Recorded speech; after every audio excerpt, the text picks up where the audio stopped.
set up, one thing I would say, just to augment something that Richard said, is that if you look at a zoning map, that zoning map looks really complicated, all the lines on there.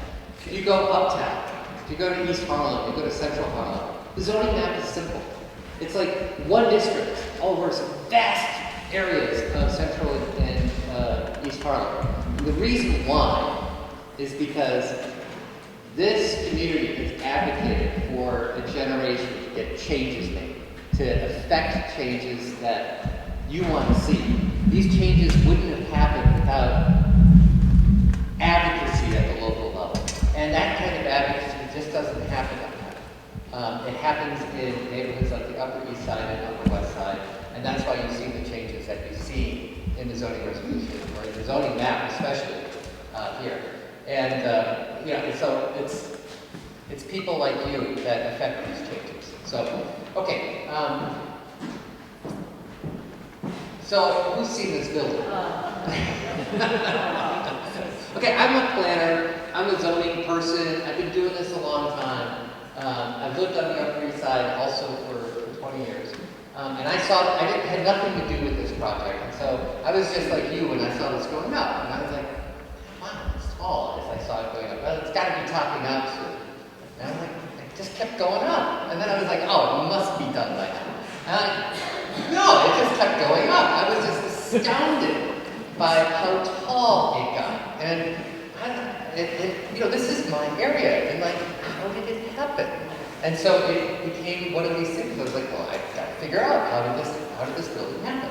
So I went back to the old zoning maps, right? And I said, well, this is an old zoning map from 1961. We've learned a lot about, hold on, there. The zoning actually hasn't changed. The underlying zoning has been there since 1961. In fact, I shouldn't say it hasn't changed. A little bit of it was actually downzoned. So it is actually less dense than it was in 1961.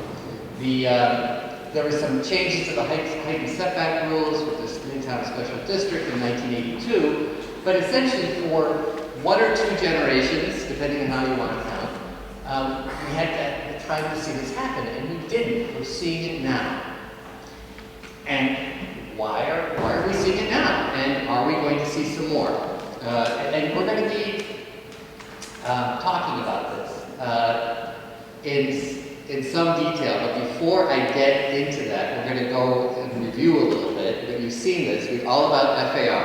FAR is how building mass is regulated in New York City.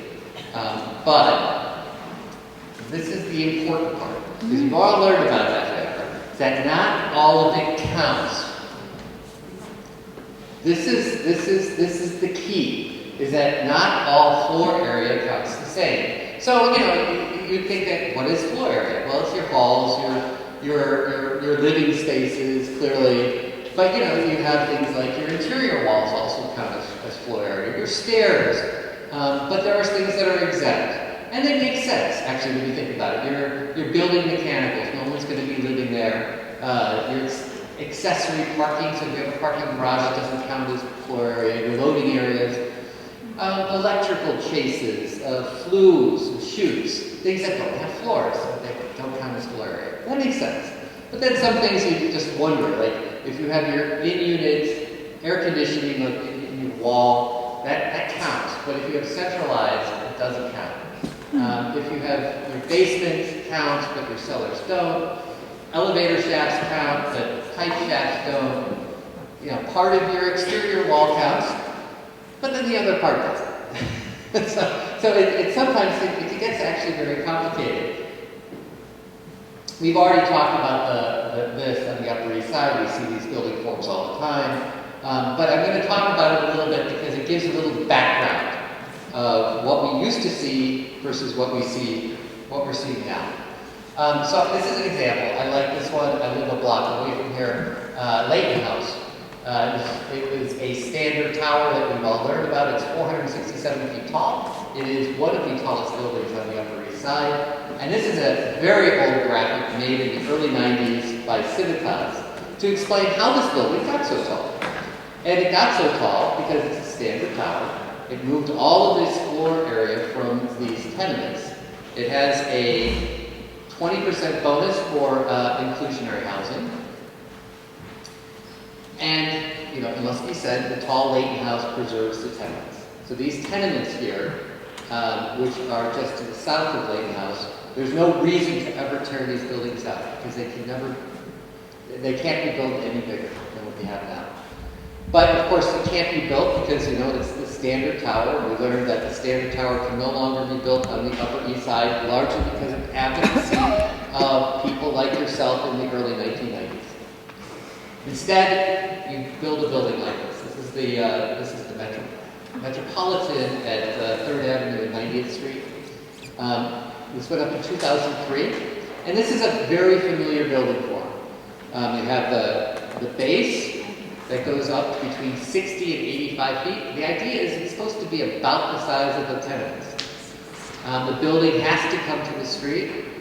The tower must cover at least 30% of the zoning lot, and it has to have at least 60% of the floor area on the zoning lot underneath 150 feet. That's pretty prescriptive, and you can't build a very tall building. You can build a 300-foot building with those rules, and again, but you can still transfer floor area, and so these buildings likewise have been preserved through transferring their floor area. So again, we see these all the time now. Chartwell House, 2nd Avenue near 92nd Street, 34 stories, 323 feet tall. And again, the floor area has been moved from the tenements. And you know, the idea of moving floor area from the tenements, there's a couple things I want to talk about. Number one is the tenements have these very small shops. And so in this 100 feet of tenements, there are 6 storefronts and 4 building lines in 100 feet. And that's the kind of grain that you never see with a large footprint development typically. But you know, you may be wondering, there's a very hot real estate market. Why don't we see more? Why do we still have hills and valleys on the Upper East Side in terms of on the avenues? And in my opinion, it has all to do with rent stabilization. Because if you have units in rent stabilization in a tenement, the renters have a right to renew. And they buy them out. But a lot of people, they don't want to leave. And so it slows down and governs the development process. But as we all know, there's been a real attack on the rent stabilization. And on the Upper East Side, just looking at the pre-war rent stabilized units, 33% were lost in a 7-year period.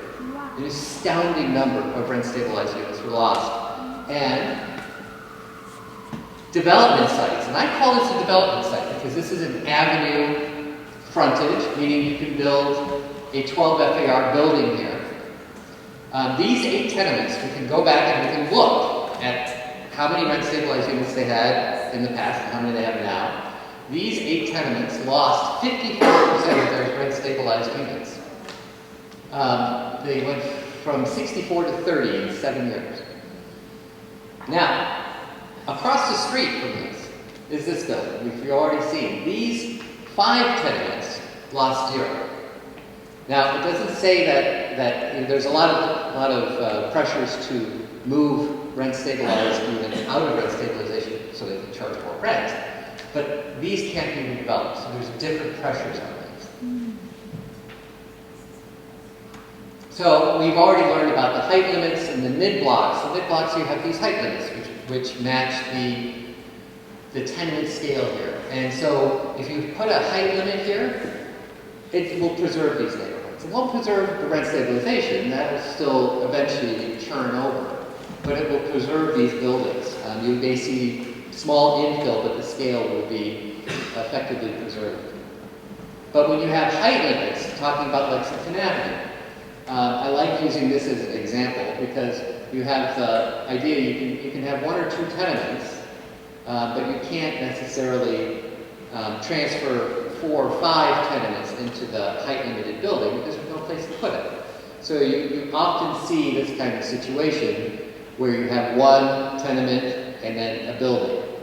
Or across the street from it, you have this situation where you have one tenement preserve, and then you have a height-limited building. This is, again, Lexington Avenue, 97th Street.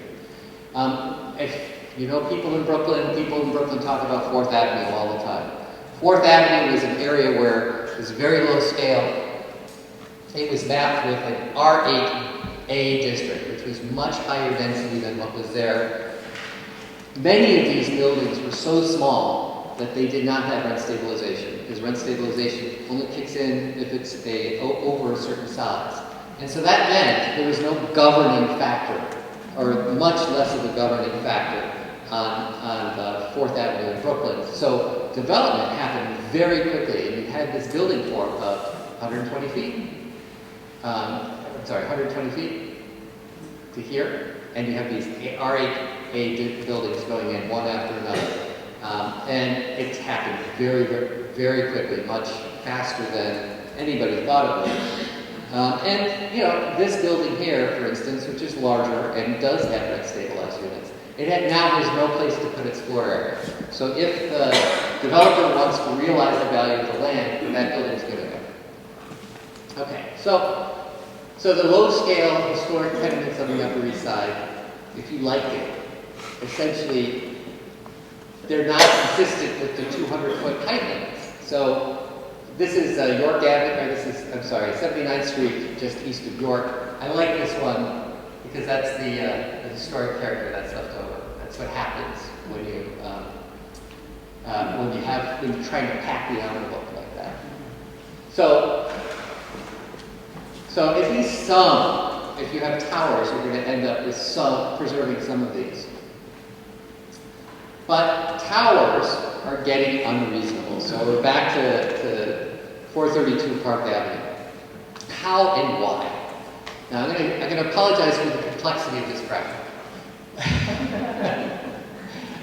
Essentially, tall buildings, they cost a lot to build. As a building gets taller, the costs go up. And they don't go up linearly, they go up kind of exponentially. But new technologies that people have been developing over years are bending that cost curve. So tall buildings don't cost as much as they used to build. So you can build taller, and used to be, back in the early 2000s, 50 stories. If you went over 50 stories, that was like, you're really getting very expensive. But it's not as true anymore. So building revenue goes up as the taller you get. So there's now this demand for very, very tall buildings and units that are worth a fortune on the very top of those buildings. And that explains why. That's why we're seeing these things, because you have increasing revenues and decreasing costs. And so the developers are meeting that demand. But how? And that's one question that I've been kind of struggling with, or at least trying to investigate over the past year or so. Most zoning, even though we talk about zoning changes all the time, most zoning hasn't really changed. It's been in place for a long time.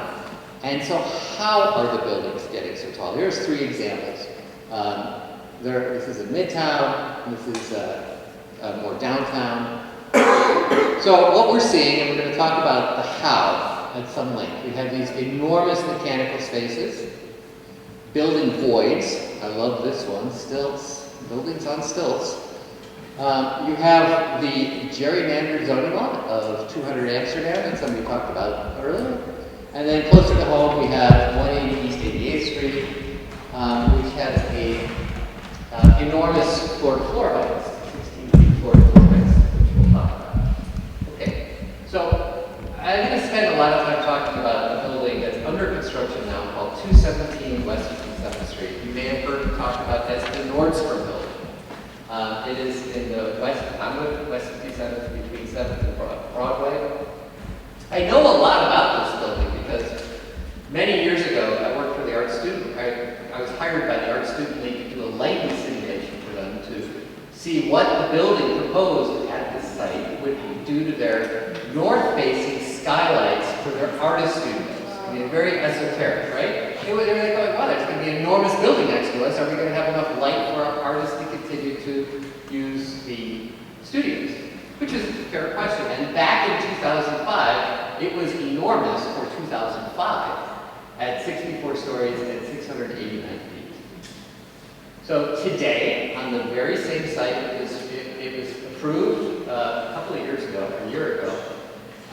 It is now 86 stories and 1,435 feet. It's actually now 1,550 feet. They've actually filed a post-approval amendment, so it will be taller than 432 Park Avenue by about 150 feet. It averages nearly 17 feet for each story. It has a very similar design to the 432 Park. Between 2005 and now, it gained 22 stories and 746 feet. How did it do that? All right, so this is the building that's proposed there, color-coded. I use yellow are the residential portions of the building. This is the commercial portions of the building. And what we're going to talk most about are the gray areas, which are the mechanicals. Remember earlier on, I talked about how there are certain parts of floor area that count and certain parts that don't count. Used to be that building mechanicals, it would be like 3% of the building. In a commercial high-rise, you could get up to 10%. This building, however, has a lot more than that. So what you start with is you have 42 feet of retail mechanicals down here. You have this 100-foot mechanical void. So 100 feet floor to floor, so 10 stories from the bottom to the ceiling, which is used for mechanical purposes. And then you have these voids, which has some mechanical in the center, but they're going to be open. You would actually be able to see partially through them. Each one is 35 feet. And then you have a 65-foot mechanical on the top. So the voids and accessory building mechanicals account for about almost 400 feet of the height of the building. So about 27% of the building is solely due to the mechanicals. One floor is the 100-foot floor to floor. The apartments are 13 feet floor to floor, which is tall. The first 14 stories of the building, 370 feet. So the first 14 stories average 26.5 feet floor to floor.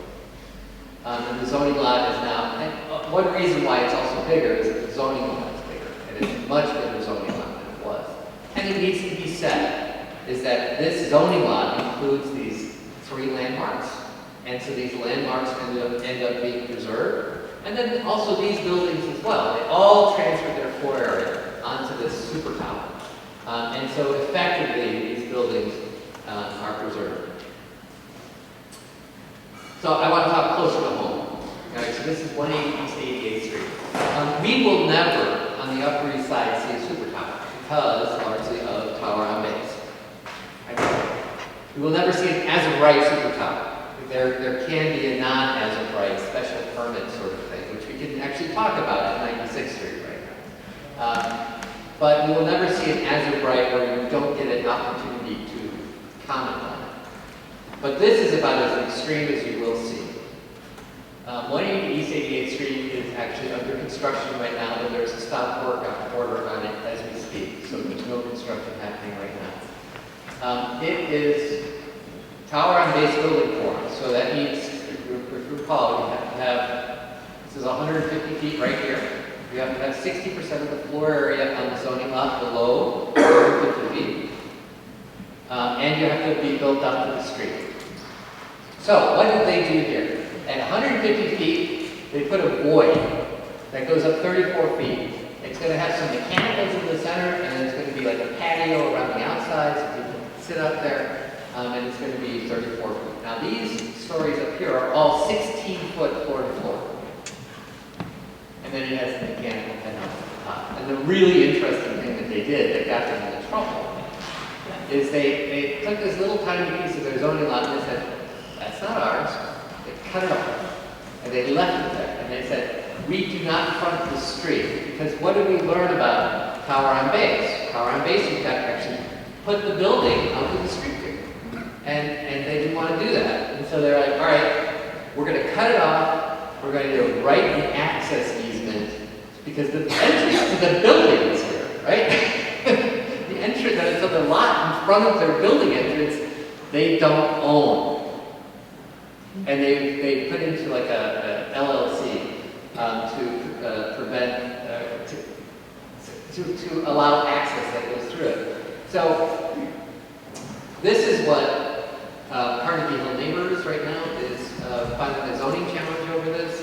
Right now it is still something, well, the way zoning challenges work is that you say that there's an error, the building department made an error, and you can challenge their decision-making process. It's different than a discretionary ruler thing where you can say, I don't like it, you have to say they're wrong.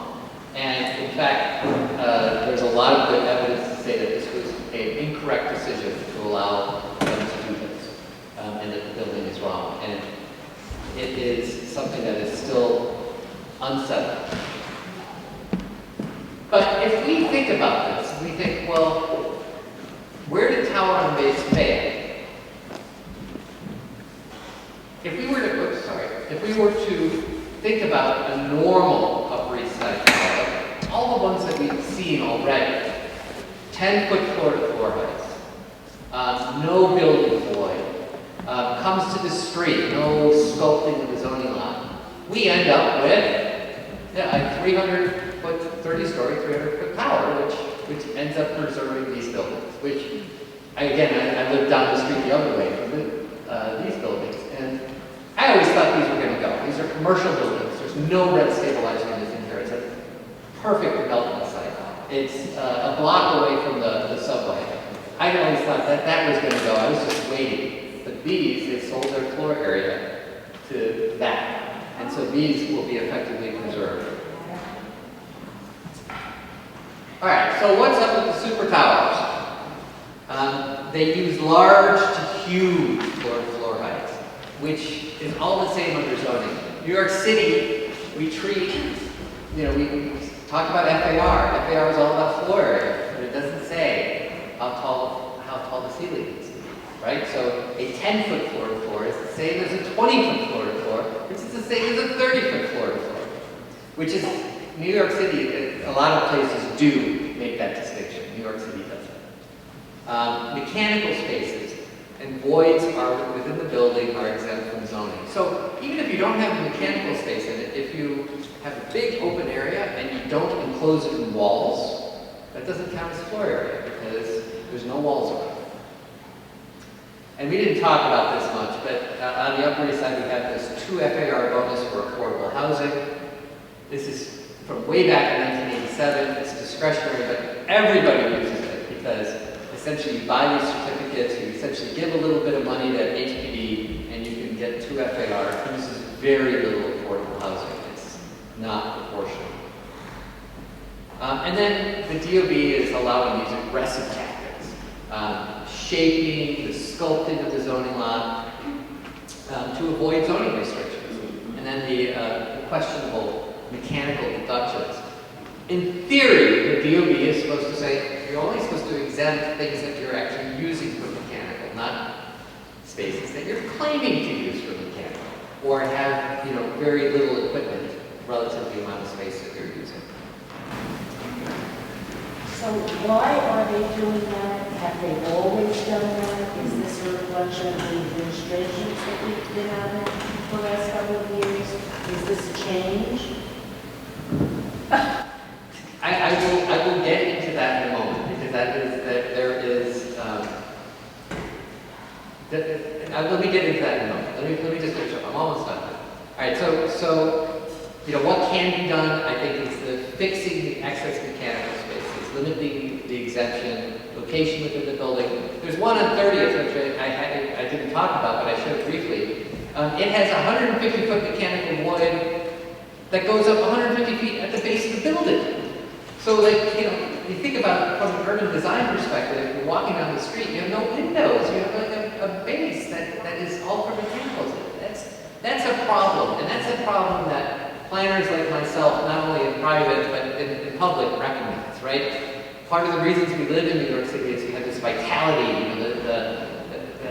the city has all this energy, but what happens if you put these mechanicals in the base of your building? What does that do to the energy to the street? And people recognize this as a problem. So I think that this is the thing that I think could be done, addressed at some manner, with some chance of success. The double counting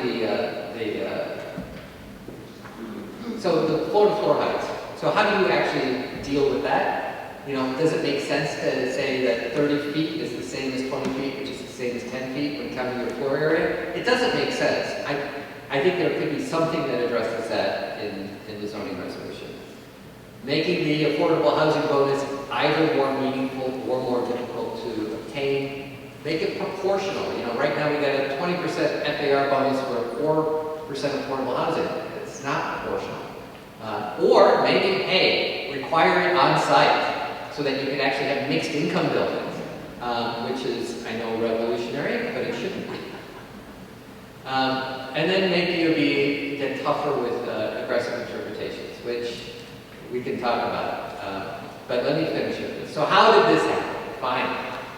This building has 19 full floors of mechanical spaces. They are actually a design feature. If you look at the building at night, they're lit up. Each of those sections are 2 stories tall, 35 feet. 23% of the gross floor area of this building is in mechanicals.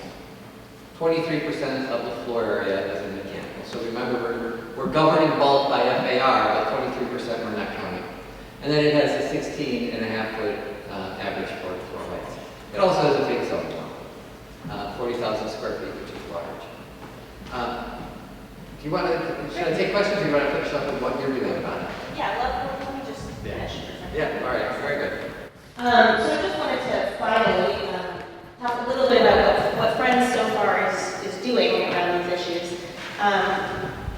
So the solutions that George outlined really have become the core agenda in terms of Friends advocacy around zoning issues in our neighborhood. So what are we doing about it? We are right now testing and refining the ideas. We're also looking at feasibility. What's going to gain traction politically, I think, is a big, a big piece of this puzzle. We're also meeting with our colleagues in preservation and the planning fields. We're meeting and sharing ideas with other civic and community groups on the Upper East Side, including the community board. We've been also incredibly grateful to our local council members who have been really supportive of this effort as well. And we're getting ready to bring this to some of our other elected officials. So several of these things are really technical zoning fixes, things like fixing the way that mechanical spaces are counted toward floor area, fixing the way that double height floors or beyond are counted toward floor area. Those are very technical zoning fixes. They're not like big, sexy initiatives, but they're small tweaks that we think could have an impact on disallowing really super tall towers on the Upper East Side. So that's part of it. The other really big piece of this is education and raising awareness of these issues. And advocacy really starts with education. And so we're so happy that you all joined us on this rainy Saturday today. It really helps us grow the coalition of people that are informed about these issues and able to talk about them and understand what the issues are. So make sure we have your contact information. We may be calling on you soon to help us send letters in support of some of these issues. Coming out and rallying for pieces of these reforms are all things that are in our future. We will definitely take some questions, but just to finish here, we also have some small zoning handbooks as a takeaway for you all today, so make sure before you walk out to grab one from the table. They're from a really great organization called the Center for Urban Pedagogy, or CUP, and it's called What is Zoning? It's just a little kind of pocket guide. It's the basics of zoning, but it's a really great resource, so be sure to take one with you. And then, we want to hear from you. We want to hear, we're refining these ideas. We're very curious to hear what you think. So we'll be happy to take your questions and thoughts. Yeah, sure. The question that was asked earlier. Yeah. So the optimist in me would like to say that it's an unfair fight. You at the building department, meaning you have enormous amounts of money, the smartest land use attorneys, the best designers on one side of the table, and on the other side of the table you have a planning examiner who's got 7 other plans they've got to examine. And you have very persuasive, very intelligent, really the best people that money can buy on one side, and the other side you have a overworked civil servant. And you know, it's not fair. It's not fair. And the amount of money that is now involved in that fight now, it's really not fair. I mean, it didn't used to be such an unfair fight back in the 80s, for instance. So that's when you got me on a good day. On a bad day, I think, a lot of these guys, they go from civil servant, being a civil servant, to working for the developers, right? To like actually talk about this revolving door of people who work on the government who ends up working for developers later, and so you end up with that happens sometimes. I don't know why it happens. I don't know how it happens, but it's probably all of those reasons, right? Where it is an unfair fight, and it is that sometimes people will be working for the person across the table for them in a few years, or for other reasons. Questions? Can we talk about greed as it has impacted so much now? What is it, Taylor? And is it too late?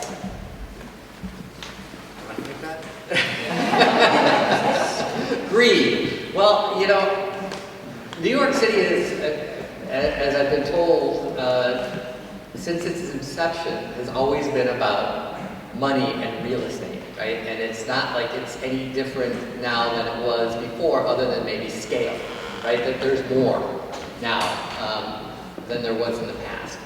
And there's an enormous amount of people advocating on one side of the table to change zoning, to change land use rules, to favor them. And there's an enormous amount of community here that fights against that. And I think, as an optimist, as a planner, I believe in community planning. I believe that people can get together and they can make their government work for them. I know that there have been great examples on the Upper West Side. There have been, and Ethel can even talk about them if you'd like. There have been great examples here. And what happens is that when people get motivated and people work very hard, city will ultimately be responsive.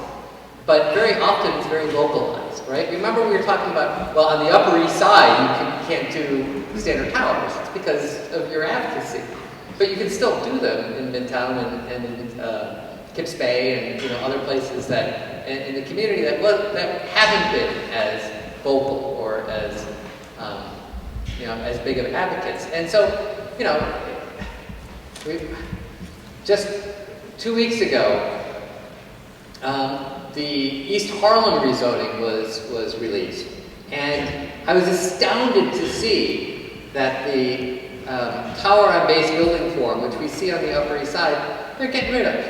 They're not doing tower on base up there. They're allowing these very thin, tall buildings in East Harlem. So in fact, you will have Upper East Side actually be the lower scale neighborhood between East Harlem and Midtown, largely because of this sort of advocacy, which I can't understate. So I mean, I hear what you're saying. You're outraged by the amount of greed, but ultimately, it's local advocacy that ends up changing things to help create a more human scale city. And you've seen other examples, in the Greenwich Village, right? For instance, there's an enormously strong group down there that has kept very low scale at Greenwich Village when market forces have been pushing the other way for years. Thank you. I have a question about it, and that's interesting, the Art Students League, because they sold their air rights, but they retained a certain lower portion of it, so that it's a good idea to think of selling air rights as a preservation technique. But I'm wondering if we're going to see more of this, where these builders will sell their air rights, but retain a certain portion and still be able to then develop their buildings. Yeah, that happens. No, it's not uncommon. So when you do a zoning lot merger and you sell your air rights, you get to decide as the owner how much you're going to sell. You can sell 10%, you can sell 100%, or you can many places retain some amount so they can do some eternal renovations later. It's common. But just know that the tower, there's a high-rise kind of blocking off light anyway. I'm sorry, There is a tower going up on 58 Central Park South that's going to block the light anyway now. right. Midtown. I realize that they lost it anyway. Yeah, I mean, they essentially yes, the Art Student League skylights will have to have some sort of artificial light. Why is parking in the does not count FAR column? Yeah, if you have an accessory parking garage, it has to be accessory to the units, so meaning it's parking for the units in the building. And yeah, if Or it's is that close, just an extra goodie that they get thrown? I'm sorry. Or is that just a little extra? Yeah, it's a little. That's from 1961. The vision of the city in 1961 was very different from the vision of the city now. The idea was we would essentially demolish it and rebuild it in tower in the park building form, and they wanted to make it easy for people to own cars.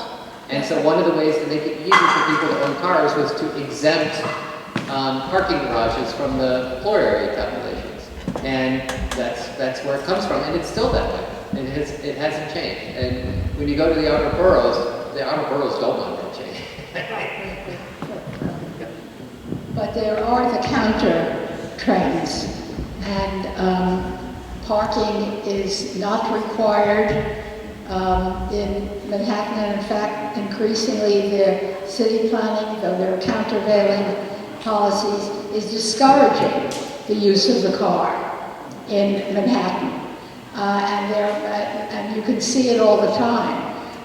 So that, for example, there's a huge parking study and particular requirements really discouraging cars in Manhattan up to 96th Street, for example. So more of that, an advocacy against the automobile, which not everybody shares, as you know. But when there are places, as there are here in this neighborhood, though more so on the Upper West Side, where there is a lot of good transportation. You are not far from transportation, but now you have, it's only 3 or 4 stops, but you do have the Second Avenue subway, and that's going to mean something, which I personally would like to encourage. Is a very big topic, but the focusing, if it's not too late, on the development that is already planned and going to occur on Second Avenue, because development follows transit. And it's great, it's only, 70 years overdue to have the Second Avenue subway, and Lord knows it's essential, but it's altogether, I think that some of the understanding and the organization and the advocacy, as I think the Friends is trying to do, is to focus on your community east of Park Avenue, if you like, and because that's where a lot of development is going to occur, and there's a very small window.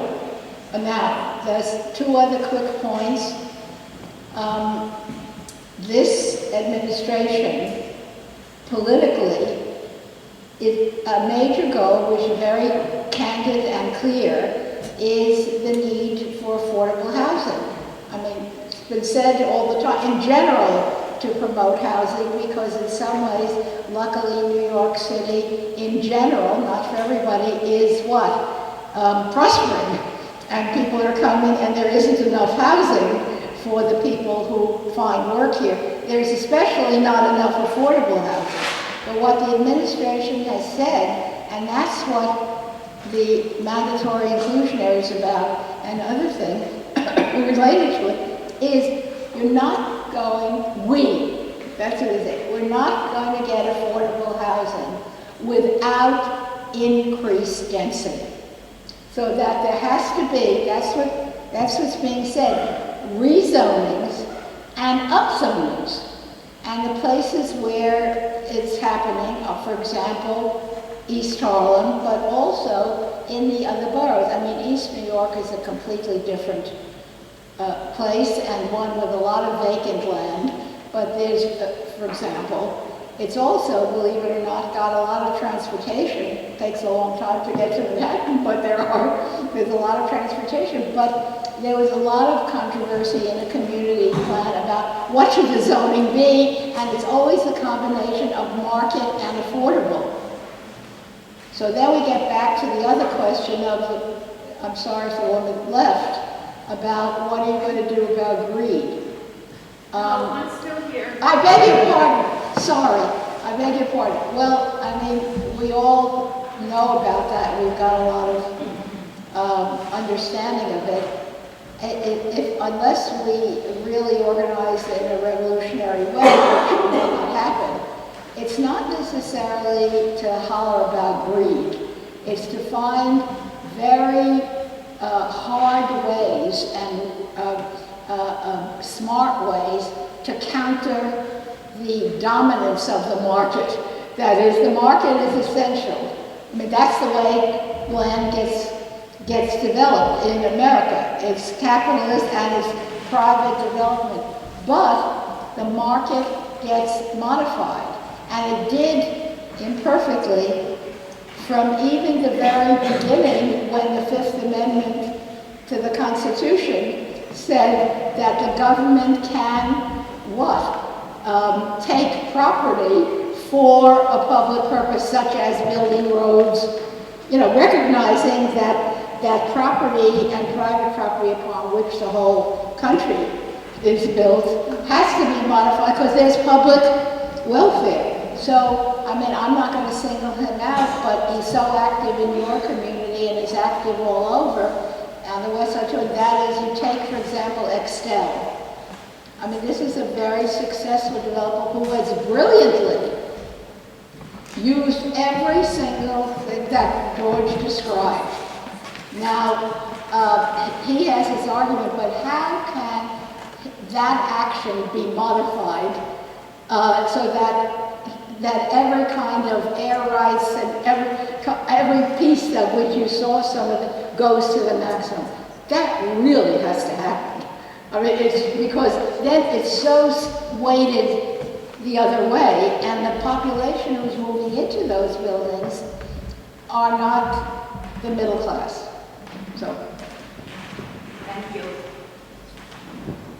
I know you're dense, but what is the incentive to build it so tall, and by putting in the voids and the mechanical and the floor heights and things? Why does it have to be so thousands of feet high? Because there are people willing to spend an enormous amount of money to buy one of those units. That has to net them an enormous amount of money also. We go back to the greed issue, then it has to net them an enormous amount of money. Right. We go back to the greed issue. That's it. But is this one great good? Come on. It is the market. it is the market now. It may not be the same market. Indeed, right. The market changes, right? Right now, that's the It's market. nature. And it's not necessarily, it's people from all over the world. Yes. So where should the energy of the people who are here, for example, be? Where should our energy be put? Is it with our councilmen? Like Ben Davis has been very strong in helping and really trying to pull the reins in on all of this development because he's already worked on 88th Street. He's starting to work on 79th and 1st to figure out how that whole thing has happened within the last 3 months. That those storefronts are all gone. And Ben has been amazing, but we can go towards Ben, we can go towards friends, but we need to have the call to action as to what in fact we need to do other than sit here discussing amongst ourselves. What's our next step? Well, okay, I'm going to just, before I hand the microphone over, I'm going to say is that yes, your council member is amazing, right? And he is an ally. But what helps people, individuals like yourself, organize is organizations, like Friends, and like, I see Lo Vanderwalt over there, of Carnegie Hill Neighbors, who's been very active as well. There's also a group called Supertowers, but I mean, we're at a Friends event right now who are raising awareness for you. And so, I mean, I will hand it over. Yeah, I mean, I think that that's definitely a good question, and it's one that we get a lot. You know, I think we are in the stage of spreading around these ideas, testing them. I can tell you that we're in very close communication with Councilmember Bayless's office. You know, we support the work that he's been doing on 88th Street and in Sutton Place. We're curious to see what's happening with 79th and First, although I know there's a lot of concern about it. So I think for now, you know, we don't have our Penn Station moment yet, but perhaps we don't need it. Perhaps we can organize together, stay tuned with friends' emails to make sure you're on our email list, and we will let you know when there's something that you can do. For now, you know, we depend on your support, I have to say. And so, you know, we're extremely grateful that you're here today, and please tell your friends about these messages and concepts, and we're happy, you know, this will all be up on our website, so you'll be able to see it again and share it. I mean, of course, this is the message, and it's you have the leadership and need to support. But another way to transmit the message is that there is a uniqueness of the Upper West Side, and everyone wants to fight for his or her own community and their own neighborhood. But many of these points resonate in other neighborhoods, but it won't resonate if it appears, well, wait a minute, is this the affluent Upper East Side, and what is their problem when there's so much that we have to fight with, such as even bigger buildings in, let's say, Washington Heights or Inwood, where some of the limits to have affordable housing were actually stopped by some neighborhoods worrying that was going to be something that they didn't care for, that or would have to be a trade-off for bigger buildings. I'm just saying that everything, of course, that the Friends knows better than anyone, and everybody should support, but the message, it has to be this neighborhood and elsewhere in Manhattan, where the same issues apply, though the fabric of the neighborhoods and some of the demographics may be different, but that's the common core. That's where the hands have to be linked. All right, so I think we're going to wrap it up here. It's just about 1 o'clock. Again, thank you all for coming. We're happy to talk